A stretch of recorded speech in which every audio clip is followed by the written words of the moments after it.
Hoje eu estou no Museu Fama, no Fama Museu, que é na cidade de Itu, com ninguém mais, ninguém menos que o Marcos Amaro. Para quem não conhece, ele é filho do comandante Rony Amaro, da TAM. Também um entusiasta de aviação, um grande artista, apreciador da arte, é o fundador do museu. Então, Marcos, muito bem-vindo. Obrigado por ter recebido a Aero Magazine, seu especial de 30 anos. É uma honra estar aqui com você. Então, queria primeiro que você apresentasse brevemente. A gente vai bater um papo aqui, contando a sua história, falar de tudo que tem por trás do Amaro e também do museu. Agradeço. Obrigado, Edmundo, por estar aqui conosco. Estamos tecnicamente falando dentro da reserva técnica, né, do Fama Museu, que fica aqui em Itu, dentro da propriedade São Pedro, que é uma antiga fábrica de tecido, né, do início do século XX. Legal. Como é que foi vir para a fábrica de tecido e para Itu? Como é que foi essa ideia? Como você foi da fábrica? É interessante, né, o fato da gente estar aqui, inclusive, nessa reserva técnica, porque quando eu cheguei aqui nesse espaço, isso aqui foi o meu ateliê de artes. Então, na época que eu trabalhava com assemblagens, com peças aeronáuticas, esse era o espaço que eu criava, né, essas esculturas, essas instalações, com o objetivo de ter um processo artístico. E ao longo da minha trajetória, esse espaço acabou se tornando um espaço muito mais amplo do que a minha produção, à medida em que nós também passamos a dar oportunidade para mais artistas para exporem as suas obras, representar suas trajetórias em diferentes salas expositivas. Hoje já são mais de 8 salas expositivas no museu, e a fase posterior a essa no museu, essa fase que a propriedade passou a ter também inquilinos que de alguma forma têm uma relação com esse espaço. Restaurantes na área da gastronomia, o ateliê do artista Cobra, que inclusive está inaugurando hoje aqui nessa data no espaço, entre outras atividades como um antiquário, uma galeria de arte. Então o espaço está se tornando um polo cultural que de alguma forma se relaciona com arte e com aviação. É legal, você tirou também do eixo São Paulo, né, que a gente ficava tudo lá, e você trouxe para o interior de São Paulo, cara, é muito rica também, achei bem interessante. O Cobra está aqui também, né, que para quem é referência na arte. Em São Paulo nós seríamos mais um, né? Ao passo que aqui no interior, nisso que nós estamos nos propondo a fazer, nós somos os únicos. Então, certamente é algo que atrai mais pessoas a poderem conhecer, e ao mesmo tempo pessoas também que moram em vários condomínios ao redor aqui da cidade, e mesmo as pessoas da própria região fazem parte do nosso público cativo. Legal. Então vamos começar a contar quem é o Marcos Amaro. Como é que, filho do comandante Rolim, como é que você foi para a aviação? Você também teve das artes, então conta um pouquinho da sua história, que é muito legal. Bom, para falar do Marcos Amaro, né, tem que falar um pouco também da dona Sandra, que é minha mãe, e do comandante Rolim, porque a dona Sandra, ela é uma estilista, ela é uma estilista que trabalha com moda. E o comandante Rolim é um aviador, é um piloto. Então, o Marcos Amaro seria, de certa maneira, uma síntese, uma simbiose, né, entre essas duas pessoas, que é um apaixonado por arte e por aviação. Então, eu tento, no meu trabalho, unir essas duas paixões e representar isso nesse museu, nesse espaço, que é uma antiga fábrica de tecido, que tem a ver com a história da minha mãe. Nossa, é verdade, né? Tem a questão do tecido por trás, não tinha pensado nisso. E até que na entrada também tem o César do seu pai, né? O 140, então acho que realmente... Você também é piloto, né? Sim. Inclusive, meu voo solo foi nesse Cessna 140. Aqui que tá aqui? Que legal. Como foi? Você lembra de onde que você fez a... Sim, foi na fazenda Jaguarundi, que era uma fazenda do meu pai. E eu lembro que eu estava com meu pai, né? Nós fizemos ali 3 toques e arremetida. Aí fizemos 2 toques e arremetida, e no terceiro ele falou, agora eu vou sair, né? Mas eu tinha 15 anos, né? Eu falei, mas tudo bem? Aí ele falou, o máximo que vai acontecer é você quebrar o avião. Aí eu falei, tá bom. Aí o pior não foi isso. Quando eu voltei, o famoso banho de óleo, não tinha óleo de avião. Me deram um banho de trator, de óleo de trator. Por isso que eu perdi meus cabelos até hoje. Tá impregnado no meu couro cabeludo aquele trator que ele usou para me dar o banho. Pra quem não sabe, todo mundo faz voo solo, né? Tem um batismo ali com óleo de avião. O de trator foi mais exótico ainda, né? Tinha fazenda, né? Foi bem exótico, foi bem exótico. Seu pai, né? Ele era um cara bem bonachão, eu lembro dele, uma pessoa muito divertida. Gozador, né? Exatamente. Outro ponto que eu me achei interessante é como é que você foi para a área das artes. Você profissionalmente trabalhou com isso, você veio a Óticas Carol, como é que foi para depois ir para aviação? Eu, antes de ser um empresário, diferente talvez do meu pai, apesar dele gostar muito de música paraguaia e ter a sensibilidade para isso, eu sou um artista antes de ser um empresário. Então a arte, de uma forma geral, ela faz parte da minha vida. Então eu tive minha trajetória como empresário, tenho minha trajetória como empresário, mas voltei para o mundo empresarial, mas um pouco antes, quando eu vendi as Óticas Carol, que foi um empreendimento que que eu contribuí para fazer com que a empresa crescesse, eu saí de lá e aí naquele momento eu resolvi mergulhar no mundo das artes plásticas. Daí fui fazer carreira solo, ser dono de galeria, dono de museu, colecionador de arte. Então foram 10 anos aí de trajetória intensa que me trouxe muitas felicidades. Inclusive conheci a minha esposa Xênia, que é uma pianista concertista por causa da arte. Então eu sou muito grato às artes, da mesma forma que eu devo muito ao lado empresário, empreendedor e, obviamente, esse lado mais cartesiano, mais pragmático, mais racional para fazer com que as coisas elas aconteçam, né? Tem sentido. Quando você foi de ter galeria de arte, sempre tive curiosidade, porque a gente arte contemporânea. Como é que você avalia o que é importante? Como é que você vê o talento de alguém nascendo? Pegar um artista como Cobra, que é consagrado, é mais fácil, né? Mas como é que você fala? Isso daqui tem talento, isso tem potencial, para ter sensibilidade à arte? A arte é uma coisa muito mais ampla do que o mundo da arte. O mundo da arte, o mundo de galeria de arte, é um mundo muito pequeno. É um mundo para centenas, milhares de colecionadores. Meio que aviação, assim, bem pequeno esse mundo.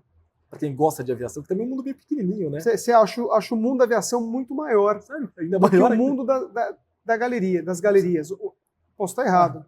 Não, assim, em números, certamente. Acho que o número da aviação, você pegar o número da indústria aeronáutica... Assim, da indústria, né? Como máquina, né? É maior. O mundo da arte, por exemplo, em termos de valores econômicos, é um mundo de 56 bilhões de dólares anuais, que, assim, o mundo da aviação deve chegar a 1 trilhão. Passa um pouco já. Passa. Um pedido grande da Boeing passa de 50 bi, né? Pois é. Então é mais de 1 trilhão. Então o mundo, economicamente falando, é maior. Mas eu entendo os interesses, né? Como você está dizendo. O mundo da arte, ele é um mundo muito pequeno. Por que eu estou falando isso? Porque a arte, ela está presente em todos nós. Ela está presente em você, né? Ela está presente em mim, ela está presente, né, nas pessoas que querem, de alguma forma, viver de arte e se nutrir de arte. Né? O Joseph Beuys, que é um artista alemão que eu gosto muito, ele fala: toda a gente é um artista. Porque todos nós temos dentro de nós a possibilidade de fazer arte, de desenhar, de fazer uma escultura, de aprender alguma arte, aprender alguma música. Então, isso é arte. Então, a arte é uma coisa muito ampla. Já o mundo da arte é um mundo muito pequeno, no sentido de mercado. Então, a gente precisa saber diferenciar o que é o mundo da arte e o mundo da arte como ser humano, como história humana, da produção humana. Realmente é bem diferente do que você falou. Realmente, qualquer criança desenha, a gente tem sempre alguma coisa em casa que a gente pode fazer artisticamente, né? Pois é, e nós, seres humanos, fazemos as pinturas rupestres há milhares de anos. Né? O Cobra é um artista que, obviamente, se expressa através dos seus grafites, através do seu trabalho. Ele está fazendo uma arte contemporânea, da mesma forma que os nossos ancestrais faziam isso na caverna. Então, a arte é uma coisa que ela está presente. Curiosidade também que eu acho interessante, a arte contemporânea ela é uma arte que você tem como gostar ou não gostar, né? Ela não tem meio termo, eu acho isso interessante. Você pegar uma arte rupestre, você tem sempre aquela admiração, mas ela é uma arte contemporânea de criar emoções. Como é que você vê justamente essa relação arte-ser humano, quando você vê uma fala, isso que a arte não é esse debate? O meu trabalho desperta muitas reações, porque eu acabo trabalhando com... Na verdade, quando alguém vê um trabalho meu de arte, um avião, ele acha assim: isso daí não é arte, como é que isso daí, um avião com uma árvore, por exemplo, né, uma escultura, que acaba... Isso daí é uma coisa que já não é um avião, mas não é um avião mesmo. Aquilo lá não é mais um avião.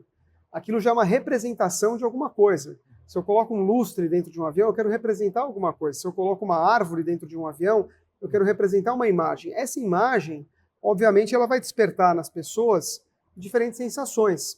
O que acontece?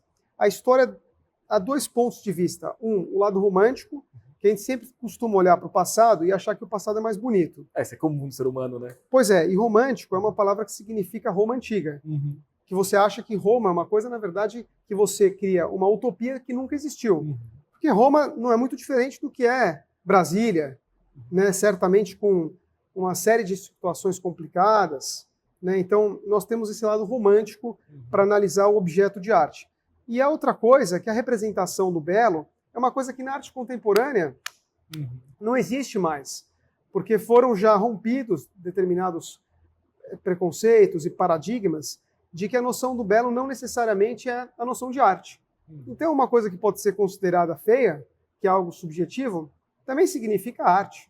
Então, obviamente, isso é, para o espectador, uma provocação, mas pode ser uma oportunidade de saltos intelectuais para que ele possa abrir também a sua cabeça para novas representações da realidade que ele não está acostumado a sair do seu próprio cercadinho intelectual, que às vezes é muito mais fácil. Uhum. Eu não sei, comentei com você, quando eu era adolescente, você tinha mais ou menos a mesma idade, tinha o Arte Cidade, você lembra aquele movimento em São Paulo? E eu fui um dos primeiros, aquela Casa das Caldeiras hoje. Claro, conheci. Que era, você conheceu, é legal, né? E tava ainda aquela parte destruída, então era a transição. E uma das máquinas estava ali respirando, ofegante, e era o momento de morte das indústrias Matarazzo, era a reflexão da mudança da cidade. Então, realmente, tipo, a arte não precisava ser só um quadro, né? Você pode... Claro. Ou emoção junto, né? Essa parte de ressignificação do patrimônio histórico, né?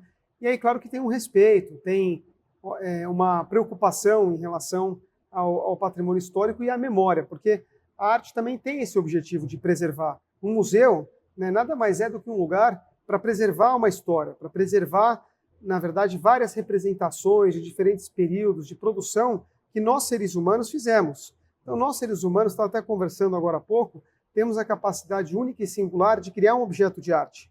Por mais que uma inteligência artificial crie um objeto de arte, de certa maneira, pode ser ali uma singularidade dentro do que ela faz, mas é uma singularidade dentro de um banco de imagens. Não é a mesma singularidade do ser humano criando.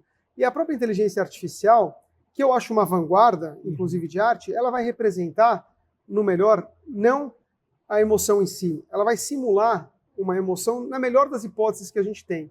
Então a arte continua sendo algo absolutamente importante para registrar a nossa história nesse planeta. Então pode ser da inteligência artificial, mas no fundo tem um ser humano por trás, que quem criou o algoritmo ainda é o ser humano. Você acha que ainda também tem um pouquinho ali que a nossa essência continua por trás? Ou é difícil de ver assim, você acha que é só o computador criando? Eu entendo que a questão da criação em si, o input da criação é o ser humano que faz. E eu entendo que a inteligência artificial, ela é um recurso, uma ferramenta de criação, que pode ajudar, inclusive, o trabalho de um artista. Nesse sentido, eu acho absolutamente revolucionário, radical, positivo para a sociedade. É uma vanguarda artística do que nós estamos vivendo, da mesma forma que a tokenização, os NFTs. Então, tudo isso é algo que tem um valor. Mas isso daí, para mim, tem o mesmo valor da pintura rupestre, ou de uma representação gráfica do Cobra, ou de uma escultura do Aleijadinho. Então eu vejo o mesmo valor nessa representação humana quando eu encontro sentido dentro do universo daquele artista está se propondo, dentro de uma consistência, dentro de um trabalho, dentro de uma organização. Interessante. Também agora tem essa questão também do ser humano lidar, se for de galeria de arte, de museu. Como é que gerir um museu no Brasil? A gente sabe que a gente sempre foi pobre culturalmente, né, por uma série de questões do país, mas é que tem melhorado nos últimos anos, sei lá, nos últimos 30 anos o Brasil tem olhado um pouco mais. Como é que você vê isso? Você tem que estar dentro mesmo. Gerir um museu no Brasil é uma das coisas mais difíceis que tem, porque na verdade você tem muitos desafios, e você tem muitas dificuldades, e você tem muitas burocracias, e você tem muitos impedimentos. É muito difícil você trabalhar com cultura no Brasil, porque no Brasil tudo é muito tropical, e a coisa ela se refaz muito rápida, você não tem um cuidado em relação à memória, você não tem um cuidado, então é muito difícil você... No Brasil a coisa se refaz de uma forma muito rápida, então eu acho que isso acaba influenciando de uma forma negativa a cultura de uma forma geral. Você vai num país como, por exemplo, a Rússia, você tem toda a história daquele povo documentada, não importa se é fulano ou ciclano, mas você tem a história documentada, né? Então, nós no Brasil acabamos não tendo nossa história documentada. Nós temos determinados partidos e determinadas representações que de alguma forma acabam se apropriando de outras representações e passando por cima. A Latinoamérica, né? A América Latina de uma forma geral sofre disso. Muito sanguíneo, né? Pois Passa sempre, né? Exato. Como a própria história dos Estados Unidos também tem, diferente da Europa, né? A Europa tem uma outra forma, talvez por ser um velho mundo, né? Está acostumada a, de fato, trabalhar com as coisas de uma outra maneira, tem um tempo maior, mas, por outro lado, é uma potencialidade nossa. Então, a gente tem que saber trabalhar com essas forças e, dessas nossas fraquezas, tentar, de alguma forma, também passar um exemplo para a sociedade no sentido de preocupação social com o país, de cuidado histórico em relação ao pertencimento do que esse país também nos traz e o que ele nos proporciona. É verdade, né? Você falou, realmente, a Rússia, por exemplo, que tem aquela Sagrado Coração de Jesus, ela foi demolida na época do Stalin e foi reconstruída com a planta original, que já está há 300 anos. Exato. Está guardado, né? Isso é uma coisa interessante. Exato. Na própria França agora, né, reconstruíram rapidamente, né, a Notre Dame também. Exato. A sociedade se mobilizou, né, para reconstruir a igreja que pegou fogo. Fico feliz que eu estou vendo o Museu Nacional, também vejo ali movimentos de reconstrução do Museu Nacional, que acho que isso é algo muito positivo para o país. Então você tem no Brasil, sim, pessoas sérias trabalhando com a cultura e você tem instituições decentes trabalhando com a arte. O que o nosso espaço possibilita, que eu acho muito legal, é o fato da gente ter uma agenda, de certa forma, independente, por ser um museu privado.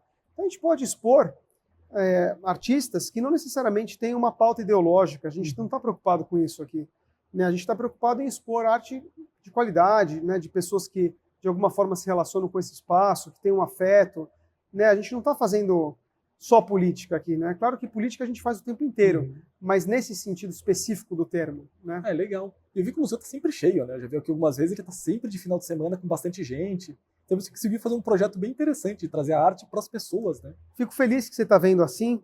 Esse é um desafio nosso. É uma série de coisas que nós estamos fazendo para conseguir encher esse espaço e para torná-lo uma realidade sustentável. E falar em sustentável, e falar se for desafios, a gente tem a Mari Aviation, que é um projeto recém-iniciado. É quase a ideia do museu, né? Ele acho que é o ano mais novo, a empresa, 2. Como é que está a Mari Aviation atualmente? A gente está crescendo um passo de cada vez, crescendo de uma forma bastante sólida, né? Não dando um passo maior do que a perna. Também trabalhando agora com aeronaves gerenciadas, que são aeronaves de terceiros, com clientes que estão também confiando na nossa reputação. Depois desses 3 anos de trabalho, a marca ela conseguiu, de certa maneira, já ser uma marca de prestígio, né, de certa forma. A gente vende a nossa experiência, né, a gente não vende o produto. Né? Se você observar a nossa comunicação, toda a nossa comunicação é uma comunicação da experiência, uma comunicação do projeto, né, de uma forma do que a gente vai proporcionar. Né, não necessariamente uma comunicação e um marketing do produto propriamente dito. Então a gente trabalha com um universo que acaba sendo um pouco mais seleto, que por um lado é muito bom, mas que por outro lado, obviamente, não deixa a gente escalar tanto o nosso negócio.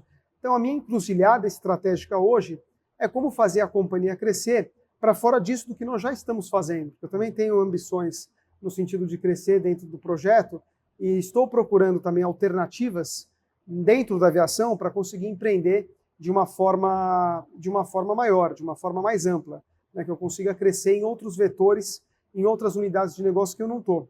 Então, e ao mesmo tempo não contaminar a marca, que de alguma forma já ficou vinculada a uma coisa de qualidade. É interessante. Você, por exemplo, você falou de crescimento. O Brasil, assim como a Nasar, tem muito potencial na aviação. Os americanos, o Cessna 140 aqui, e foi criado lá nos anos 40 justamente para proporcionar um crescimento da aviação, e lá realmente é gigantesco.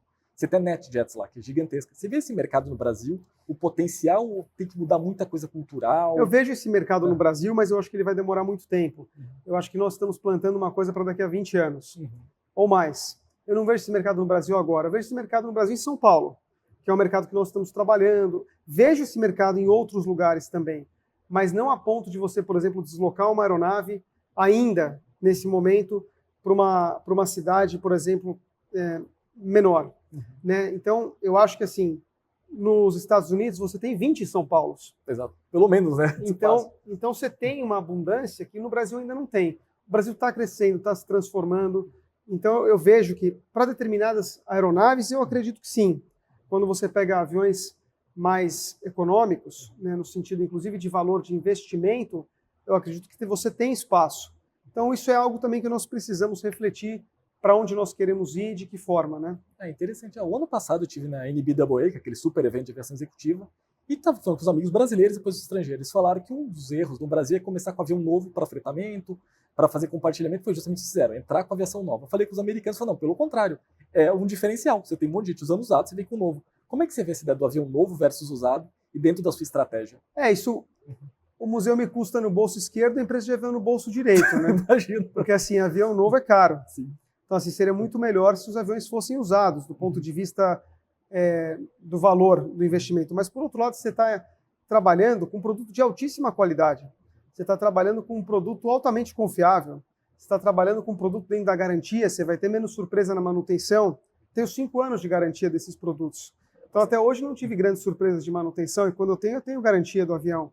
Então, isso também torna o meu preço mais competitivo com um avião novo. Quando a pessoa voa num avião novo, e se acostuma com isso, e ela está pagando por isso porque não é barato, ela vai querer voar de novo nesse avião. Então, você também está fidelizando um público. Então, você tem vantagens. Mas é óbvio que tem pessoas que vão sempre optar pelo preço.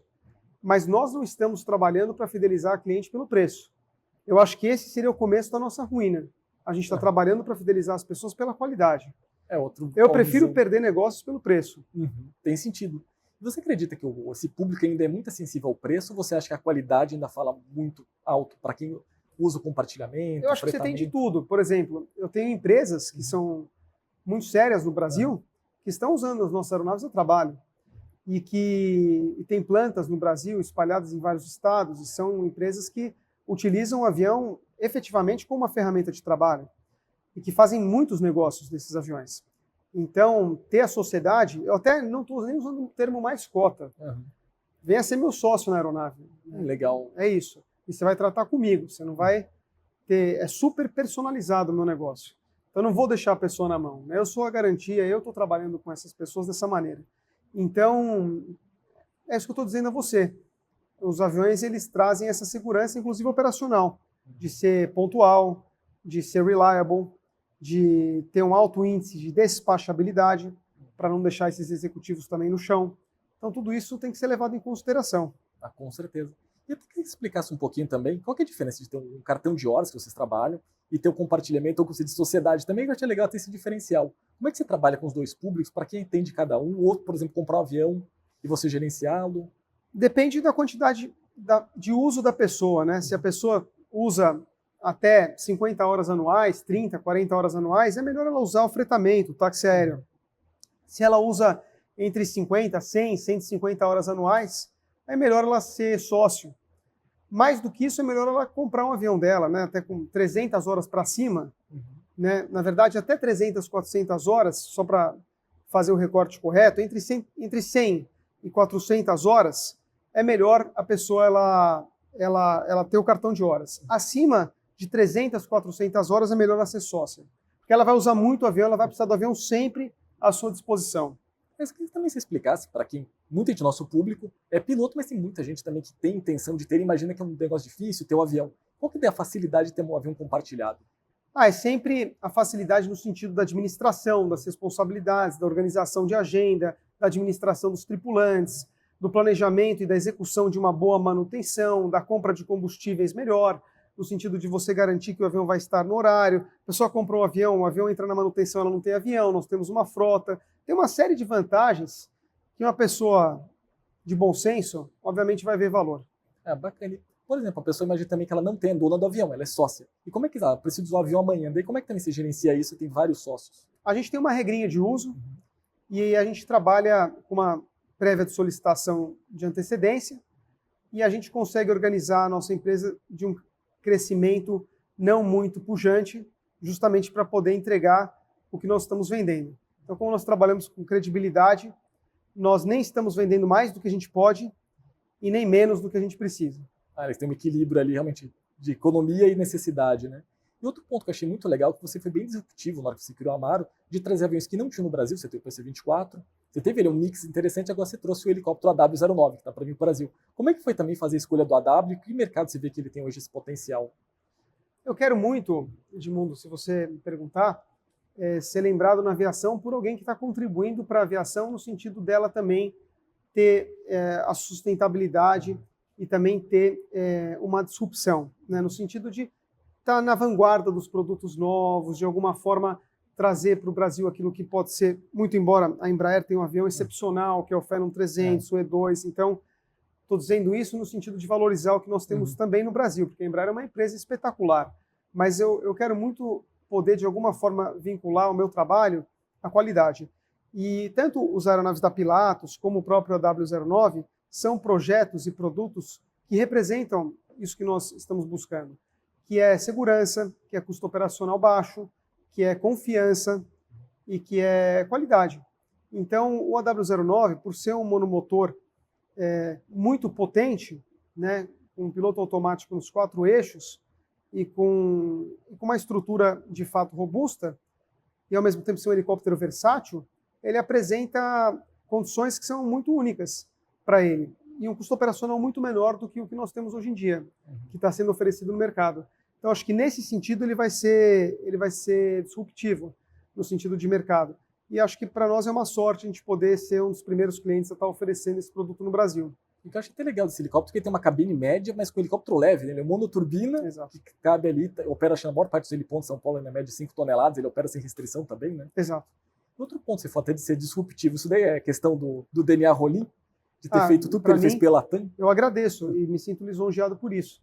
Eu acho que ele passou a vida inteira fazendo isso e revolucionando em várias áreas, né? Principalmente no marketing, na forma de atender o cliente, e acho que hoje ele faz muita falta, não só para mim como filho, como referência, mas para o Brasil, porque ele faz falta principalmente no sentido de ouvir as pessoas. E eu acho que as empresas aéreas, elas têm a judicialização que elas têm, porque ninguém ouve mais as pessoas.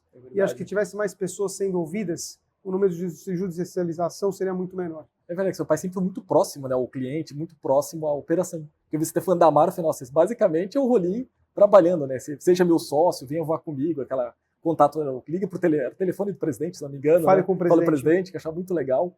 E outro ponto, só para a gente encerrando, para não ficar tão longa a nossa entrevista, como é que você vê também hoje o mercado comercial no Brasil, a aviação regional, as companhias aéreas? Você acha que o mercado para se ingressar hoje é muito antecipado? Tem seguranças demais no Brasil pela economia? Nós estamos lutando para isso, né? Eu estou lutando muito para que a gente consiga ter nesse país um marco regulatório atualizado da aviação regional, uma segurança jurídica que as empresas precisam para poder atuar. Então, hoje, o meu desafio pessoal é conseguir, de alguma forma, contribuir para isso no país. Então, eu tenho lutado muito para implementar isso, porque hoje o Brasil praticamente não tem empresas aéreas regionais, com exceção das poucas sobreviventes que nós sabemos quais são, e que eu valorizo muito o trabalho de todas elas, da Voipaz, da Baeté, entre outras. Mas o Brasil hoje ele é um país do tamanho da nossa costa e do continente, nós ainda ligamos muito poucos municípios, né? Ligamos menos de 160 municípios num país de mais de 5.500 municípios e 3 mil e poucos aeroportos, né? Então nós temos um potencial muito grande. E há menos de 20 anos o Brasil tinha mais de 17 empresas aéreas regionais. Nos Estados Unidos, mais de 50% do volume de negócios da aviação comercial vem da aviação regional, do programa AES. Então, o Brasil ele carece, obviamente, disso, e nós estamos lutando. Eu, particularmente, tem outras pessoas que eu vejo que também estão lutando, as associações, né? Mas o trabalho é justamente esse de conseguir emplacar uma segurança jurídica maior para que a aviação regional ela exista no Brasil, porque a aviação regional ela morreu de certa forma no país, e a gente precisa, de alguma forma, ligar esse modal de transporte, porque os outros são ineficientes, com exceção do estado de São Paulo, que tem uma malha rodoviária de altíssimo nível, os outros estados carecem dessa situação. É verdade, o ponto que você comentou, por exemplo, a regionalização do Brasil é necessária, né? Ficou muito Rio-São Paulo e o Brasil ficou meio abandonado historicamente.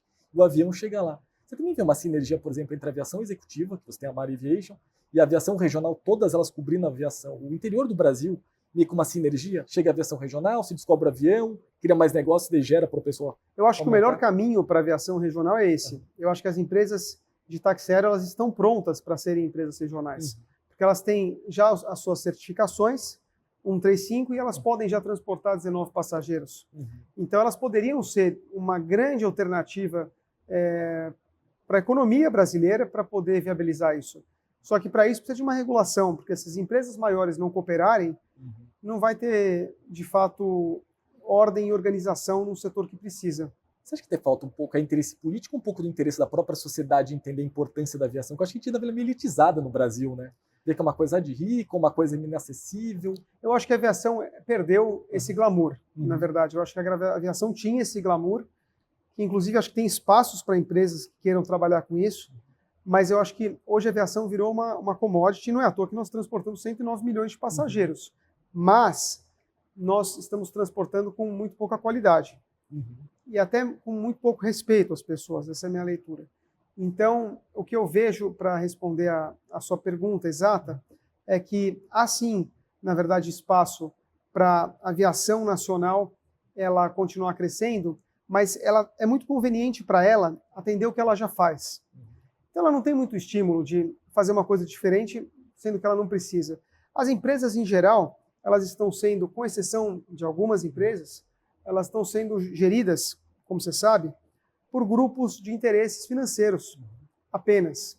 E não através, necessariamente, de aviadores, engenheiros. Então você compromete a qualidade do seu trabalho. Você vê a própria crise na Boeing, é uma crise que representa essa relação. Porque hoje você tem fundos de interesses privados que investem na Boeing e você não tem mais aquele corpo, você tem engenheiros, obviamente, mas hoje eles terceirizaram uma grande parte do processo industrial da Boeing, inclusive essa porta. Sim, exato. Então, assim, antes isso não aconteceria na Boeing, porque você tinha um processo que era feito dentro da Boeing, você tinha um controle de qualidade para isso. Então, eu acredito que, na verdade, hoje nós estamos apenas olhando o lucro como a última instância do processo. E isso pode gerar situações complexas e perigosas como essa. Você precisa ter um equilíbrio. Né? Que também se torna um negócio inviável no médio e longo prazo. Exato. E até, ou seja, de novo, é muito também acho que da característica que o pai tinha de gerir o negócio. Né? Ele entrou, ele desafiando a Varig, que era o Império, a VASP, justamente buscando o cliente, de fazer o diferente, de se aproximar. Sim. Você acha que, ou seja, é mais ou menos refazer o que já foi feito, né? A gente perdeu de certa forma, eu particularmente tenho uma inspiração muito grande, então isso me ajuda, né? Mas independente da minha história, o Brasil, ele tem grandes oportunidades aí pela frente, né? E a gente vê muita gente desincentivada a investir na aviação, né? Muita gente desinteressada, muita coisa ruim também passou, muita gente não séria. Então tudo isso também vai criando alguns estigmas, algumas pechas, né? As pessoas também começam a olhar de uma forma mais... Então a gente passa uma vida inteira para construir credibilidade e a gente pode perder de uma forma muito rápida. Então acho que o nosso compromisso precisa ser construir essa responsabilidade e se responsabilizar pelas coisas, né? Porque eu vejo muita gente fugindo de responsabilidade no longo prazo e isso acaba gerando o Brasil, grandes empresários inclusive, acaba deixando o Brasil de uma forma meio largada. Tem muita gente séria, muita gente competente no Brasil que faz esse país que a gente tem que tirar o chapéu. Mas tem uma boa parte desse país que é não sério. E isso que faz o país também estar numa situação ruim, porque nós temos muita riqueza dentro do Brasil. Você vê o caso da Suíça, que tem muito menos recursos naturais do que nós e consegue ter muito mais riqueza. E o Brasil tem muito mais riqueza do que a maioria dos países absoluto e tem miséria. Então, isso tem alguma coisa errada. Com certeza. Falta a gente olhar o país como nação, né? A gente olha muito por uma pequena bolha, né? Se olhar o todo.